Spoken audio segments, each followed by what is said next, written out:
Épisode 18 centimes la minute. Le téléphone sonne, quelqu'un décroche. Une voix, claire, posée, sans accent particulier, vous demande comment elle peut vous aider. Elle ne prend pas de congé, elle ne fait pas de pause déjeuner, elle ne soupire pas quand vous rappelez pour la 3e fois, et elle coûte 18 centimes la minute. Dans le monde, des millions de personnes travaillent dans des centres d'appel. En Inde, aux Philippines, au Maroc, en Tunisie, en France, des millions de voix humaines payées pour tenir la conversation, absorber l'agacement et faire tourner la relation client. Et en mars 2026, un éditeur français pose un chiffre sur la table, 18 centimes la minute pour faire le même travail, sans fatigue, sans accent, sans revendication salariale. Ce chiffre a l'air commercial, il est déjà politique, parce qu'il transforme une conversation en coût, une voix en variable, une relation en minutes facturables. La question de cet épisode n'est donc pas « est-ce que ça marche ?» L'IA vocale marche, elle s'améliore, elle coûte de moins en moins cher. La vraie question est ailleurs. Quand on construit une voix artificielle et qu'on lui demande d'optimiser la satisfaction client, la satisfaction de quel client ? Quand on lui dit d'être neutre, neutre par rapport à quoi ? Quand on lui demande de réduire le temps de traitement, au détriment de qui ? Le biais dans l'IA vocale n'est pas un bug. Ce n'est pas une fuite du système, c'est une consigne. Quelqu'un, quelque part, décide ce que la machine doit maximiser. Et cette décision, prise dans une salle de réunion, devient ensuite un algorithme qui s'applique des millions de fois par jour, sans qu'on puisse lever la main pour dire « Attendez, ce n'est pas ce que je voulais ». C'est de cela qu'on va parler, pas seulement du prix d'une voix, de ce que le prix contient. Chapitre 1. Le retour du fondateur. En 1995, un Français crée une entreprise de centre de contact. 30 ans plus tard, il la rachète.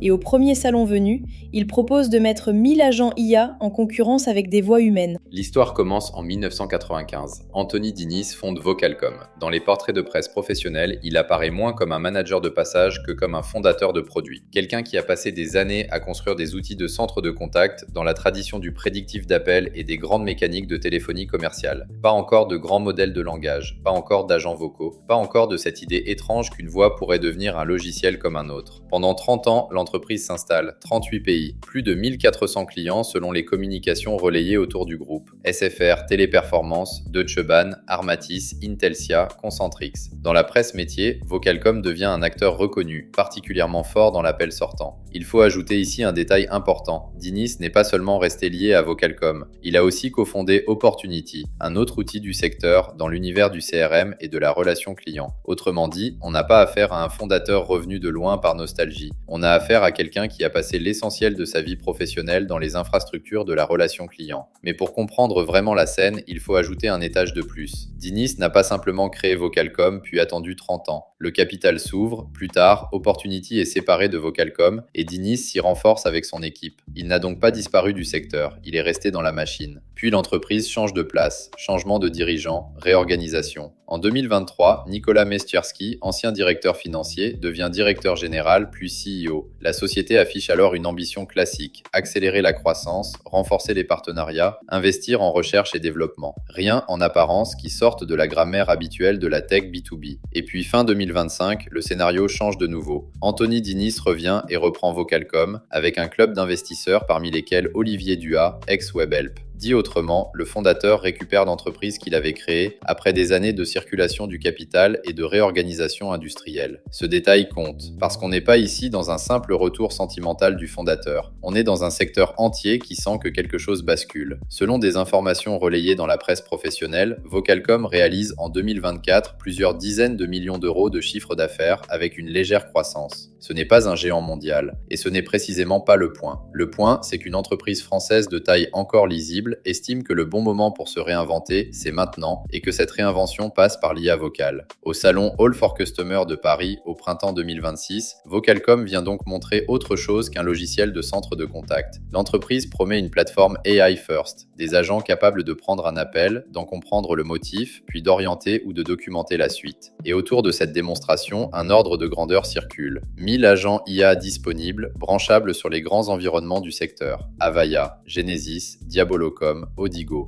Il faut s'arrêter ici une seconde, parce que le moment est plus important qu'il n'en a l'air. Ce qui se joue n'est pas seulement l'arrivée d'un nouvel outil, c'est le passage d'un monde où l'IA assistait les téléconseillers à un monde où elle commence à se présenter comme la téléconseillère elle-même. Et le plus frappant dans cette scène, ce n'est même pas la technologie, c'est la manière dont elle est vendue. Pas comme une recherche, pas comme une hypothèse, comme une évidence économique. La voix devient une ligne de coût, une minute devient une unité de remplacement. Il y a là un basculement discret. Quand un fondateur revient pour réécrire son entreprise autour de l'IA, il ne dit pas seulement « regardez ce que la machine sait faire ». Il dit aussi « voilà ce que le marché est prêt à comparer ». Une voix humaine face à un prix, une relation face à un score, un métier face à un tableur. Et c'est exactement là que le sujet du biais commence, pas dans un bug futur, dans la manière même de poser le problème. Chapitre 2. Le prix d'une voix. Un prix semble toujours neutre, il ne l'est jamais. Derrière un tarif, il y a déjà une théorie de ce qui compte, de ce qu'on garde et de ce qu'on peut sacrifier. Prenons le chiffre au sérieux, 18 centimes la minute. Si on le traduit, cela fait un peu plus de 10 € de l'heure. À première vue, c'est seulement une grille tarifaire. En réalité, c'est déjà une manière de décider ce qui compte. Pourquoi ? Parce qu'un prix de ce type ne dit pas seulement combien coûte la machine, il dit implicitement à quoi l'on compare l'humain. En France, selon des prestataires du secteur, un agent de centre d'appel facturé en horaire logé coûte souvent entre 28 et 35 € de l'heure. Autrement dit, autour de 45 à 58 centimes la minute. Même si les modes de calcul varient, même si tous les périmètres ne sont pas comparables, l'effet psychologique est clair. La machine se présente à moins de la moitié, parfois bien moins, du prix humain visible. Et sinon offshore, l'histoire change à peine de nature. Elle change d'échelle. Au Maroc ou en Tunisie, des voix humaines francophones ont longtemps été la réponse industrielle à la pression sur les coûts. On déplaçait la voix là où elle coûtait moins cher. Désormais, la promesse est plus brutale encore. On ne la déplace plus, on la logicialise. Voilà ce que le chiffre contient déjà. Hier, l'optimisation passait par la géographie. Aujourd'hui, elle passe par la synthèse vocale, la reconnaissance de paroles, le routage algorithmique et les grands modèles de langage. Le mouvement reste le même, réduire le coût unitaire de la conversation. Il faut être juste, cette promesse n'est pas absurde. Le marché des outils d'IA pour centres de contact croît très vite. Selon plusieurs cabinets, ces estimations pour 2025 et 2026 tournent autour de quelques milliards de dollars, avec des rythmes de croissance à 2 chiffres élevés. Gartner évoque de son côté jusqu'à 80 milliards de dollars d'économies annuelles de main-d'œuvre à terme grâce aux chatbots et agents automatisés. Sur le plan économique, la poussée est réelle. Mais le point le plus intéressant est ailleurs. Il tient dans ce que l'on choisit de compter. Une minute, une résolution, un temps d'attente, un coût, un taux de satisfaction. Toutes ces métriques ont l'air raisonnables, et elles le sont jusqu'à un certain point. Le problème, c'est qu'elles laissent hors champ une chose simple, la possibilité de sentir qu'une personne n'appelle pas seulement pour un problème technique, mais aussi pour être reconnue comme un cas singulier. C'est ici qu'apparaît la première grande illusion de l'IA vocale. On imagine qu'elle remplace une voix. En réalité, elle remplace d'abord une définition comptable de la voix, pas la voix entière, la partie de la voix que l'entreprise a appris à mesurer. Et même cela mérite d'être précisé, car l'IA n'arrive pas sur un travail intact, libre, improvisé. Elle arrive sur un travail déjà découpé, scripté, piloté, mesuré. Ce qu'elle remplace d'abord, ce n'est pas une personne entière. C'est une définition organisationnelle de la personne. Et l'on comprend alors pourquoi le biais n'est pas un accident secondaire. Si vous entraînez une machine à maximiser le traitement rapide des appels, elle deviendra très bonne pour traiter rapidement les appels. Si vous l'entraînez à réduire les coûts, elle réduira les coûts. Si vous lui demandez d'être efficace, elle sera efficace selon votre définition de l'efficacité. Le danger n'est pas qu'il échoue. Le danger, c'est qu'il réussisse. Voilà le vrai point. L'IA ne discrimine pas malgré l'objectif. Elle peut discriminer à cause de lui. Chapitre 3. L'accent à corriger. La machine n'arrive pas toujours avec un grand manifeste idéologique. Parfois, elle arrive avec une promesse beaucoup plus modeste, beaucoup plus acceptable, beaucoup plus dangereuse. Vous serez simplement un peu plus compréhensible. En 2024, Téléperformance met en avant, avec Sanas, des technologies de modification en temps réel de la voix destinées à atténuer l'accent de certains agents pour des clients occidentaux. Le principe est simple à énoncer, beaucoup moins simple à entendre. Rendre certaines voix plus conformes à l'idée que le client se fait d'une voix claire, neutre, professionnelle. Le vocabulaire ici est décisif. Personne ne dit officiellement « nous allons blanchir les voix ». Personne ne dit « nous allons rapprocher les téléconseillers du timbre que le client américain juge normal ». On dit « améliorer la clarté, réduire les frictions, fluidifier l'expérience, parfois même réduire le biais ». Et pourtant, il faut appeler les choses par leur nom.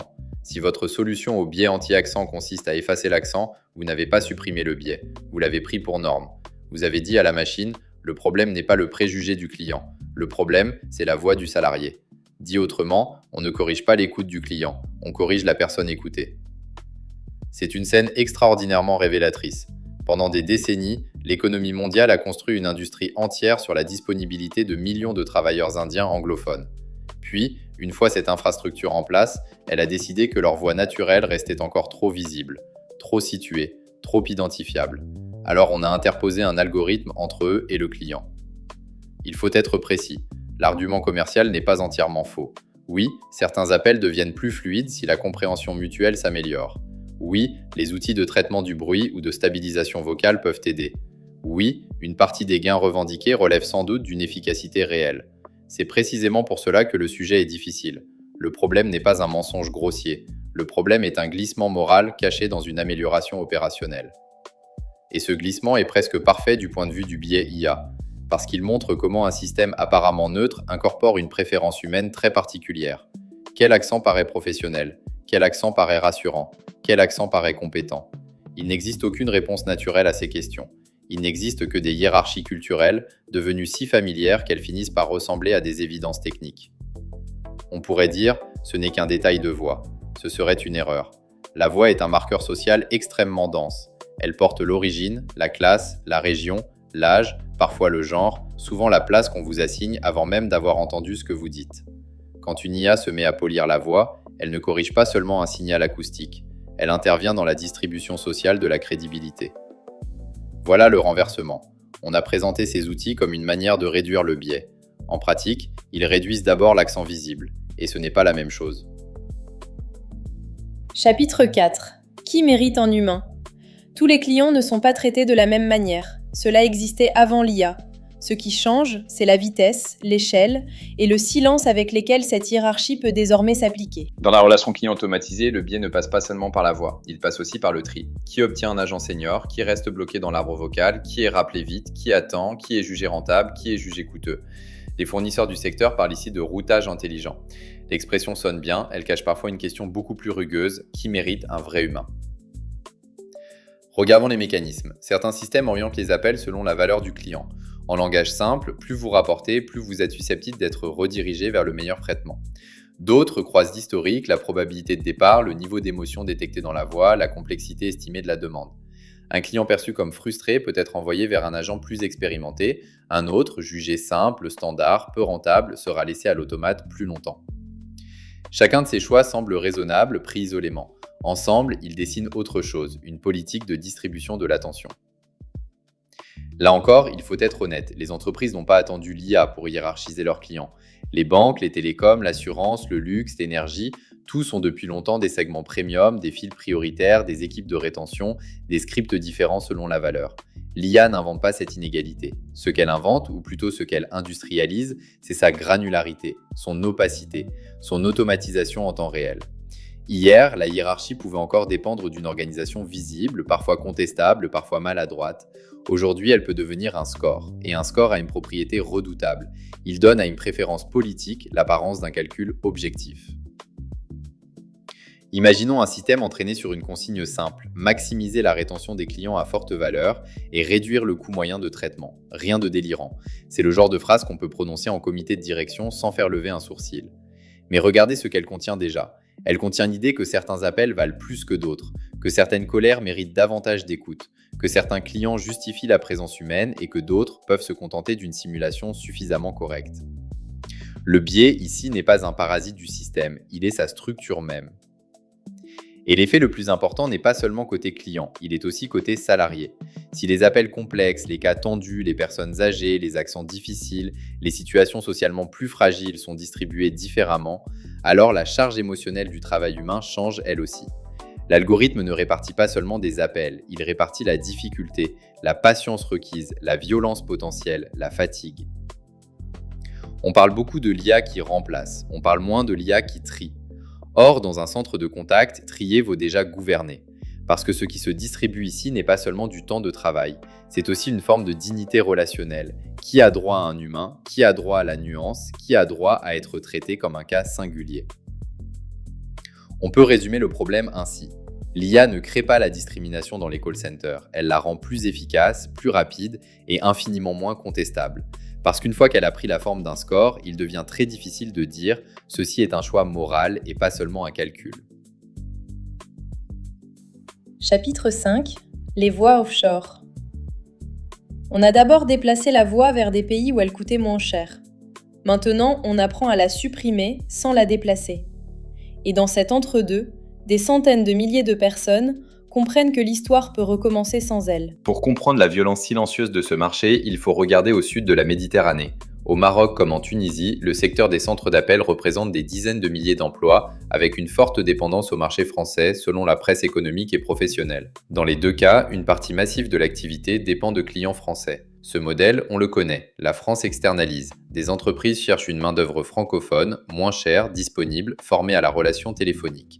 Casablanca, Rabat, Tunis deviennent des infrastructures vocales de l'économie française. On n'entend plus seulement la métropole au téléphone, on entend son extension. Pendant des années, cette mécanique a été présentée comme une rationalisation. C'était déjà une forme de compression de la voix humaine, mais elle gardait un principe simple, quelqu'un, quelque part, parlait encore. Une vraie personne, avec son salaire, sa fatigue, sa trajectoire, ses marges de progression, son accent parfois, sa vie hors du script. Aujourd'hui, deux pressions se superposent. Première pression, la loi française contre le démarchage téléphonique non consenti, appelée à entrer en vigueur en 2026, menace une partie du modèle économique des centres orientés vers la téléprospection. Des estimations de presse évoquent des milliers, parfois des dizaines de milliers d'emplois potentiellement fragilisés. Il faut manier ces chiffres avec une grande prudence, mais la tension, elle, ne fait guère de doute. Deuxième pression, l'IA vocale. Celle-là est plus diffuse, moins spectaculaire, parfois même vendue comme complémentaire. Mais elle ronge le même terrain. Qualification d'appel, FAQ, prise de rendez-vous, rappel, tout ce qui est assez simple pour être standardisé. Tout ce qui est assez répétitif pour être modélisé devient soudain candidat à l'automatisation. Et c'est ici qu'apparaît une forme très particulière de biais. Le marché avait déjà jugé qu'une voix française valait trop cher. Il l'avait déplacée. Désormais, il juge qu'une voix marocaine ou tunisienne peut encore coûter trop cher, ou trop lentement, ou trop humainement. Alors il prépare l'étape suivante. Il ne s'agit plus de savoir quelle voix est la moins chère, il s'agit de savoir si une voix humaine reste nécessaire. C'est la double peine. Délocalisation d'abord, automatisation ensuite. Ce qui rend la scène presque cruelle, c'est qu'elle se présente comme un progrès technique alors qu'elle prolonge un arbitrage ancien. On ne cesse pas d'optimiser le coût du travail vocal. On pousse simplement la logique jusqu'au bout. L'automatisation, ici, n'arrive pas pour réparer la logique de la délocalisation, elle en devient la phase suivante. Après avoir mis les voix en concurrence entre pays, on les met en concurrence avec des modèles. Et l'on voit ici se former une alliance étrange entre loi, marché et technologie. La loi réduit certains usages du démarchage. Le marché cherche de nouvelles marges. La technologie promet une voie plus docile, plus traçable, plus intégrable, moins coûteuse. Le résultat n'est pas nécessairement un grand remplacement spectaculaire. Ce serait trop simple. Le résultat probable, c'est une érosion. Des volumes qui glissent, des tâches qui disparaissent, des métiers qui se rétrécissent par les bords. On avait délocalisé la voie, maintenant on l'automatise. Et les personnes qui avaient décroché les téléphones à Casablanca ou Tunis se retrouvent prises en étau entre les deux. Chapitre 6. La métrique et le biais. Une machine n'invente pas seule ce qu'elle doit maximiser. Quelqu'un choisit la consigne. Quelqu'un choisit le score. Et très souvent, c'est là que se niche la vraie politique du système. Il faut maintenant remonter d'un étage. Jusqu'ici, on a vu des exemples. Le prix minute, l'accent corrigé, le routage, la pression sur les emplois offshore. Mais le cœur du sujet est plus abstrait et plus simple. Une IA ne décide pas spontanément ce qui compte. On le décide pour elle. Dans un centre de contact, les métriques semblent aller de soi. Temps moyen de traitement, taux de résolution au premier appel, temps d'attente, satisfaction, conversion, valeur client, coût par interaction. Chacune paraît légitime. Chacune peut même être utile. Le problème commence quand on oublie qu'une métrique n'est jamais la réalité. C'est une réduction de la réalité. Et dès qu'un système devient très bon pour optimiser une réduction, il commence à déformer le monde autour de cette réduction. Parce qu'une métrique ne décrit pas seulement le réel, à force, elle fabrique le réel qu'elle rend ensuite mesurable. Prenons un exemple simple. Vous demandez à une IA de réduire le temps moyen de traitement. Elle peut y parvenir de plusieurs manières. En répondant plus vite, bien sûr, mais aussi en écourtant les cas complexes, en transférant plus tôt certains profils, en standardisant davantage des réponses, en décourageant implicitement les appels longs, ambigus, émotionnels, peu rentables. Le score s'améliore, l'expérience réelle, elle, peut se dégrader pour une partie des gens. Prenons maintenant la satisfaction client. Laquelle ? Celle du client le plus rentable ? Celle du plus bruyant ? Celle mesurée à chaud juste après l'appel ? Celle qui regarde la fidélité à 6 mois ? Il n'existe pas une satisfaction client. Il existe plusieurs définitions concurrentes. Et choisir l'une plutôt que l'autre est déjà une décision stratégique. Donc, déjà une décision politique. Qui sert-on en priorité ? C'est cela, le biais IA dans sa forme la plus sérieuse.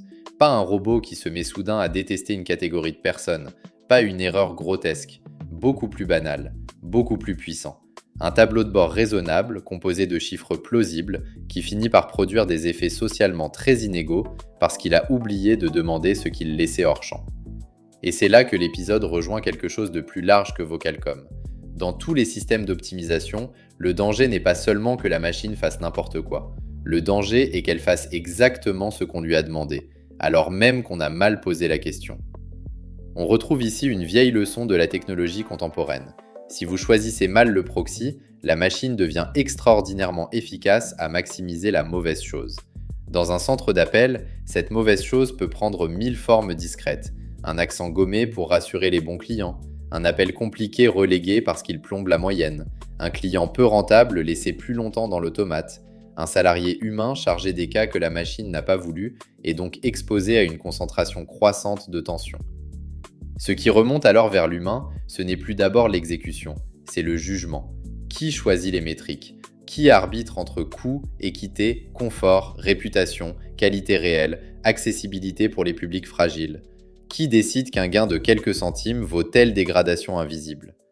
C'est là que les 18 centimes deviennent intéressants. 18 centimes la minute, ce n'est pas seulement un prix, c'est une théorie implicite de la relation, une manière de dire « voilà la partie de la voix que nous avons jugée échangeable, voilà la partie du soin que nous avons réussi à convertir en coût unitaire, voilà la partie de l'écoute que nous avons accepté de traiter comme une commodité. » L'IA n'a pas pris cette décision. Nous, si. Vous écoutiez 18 centimes la minute. Merci de votre écoute.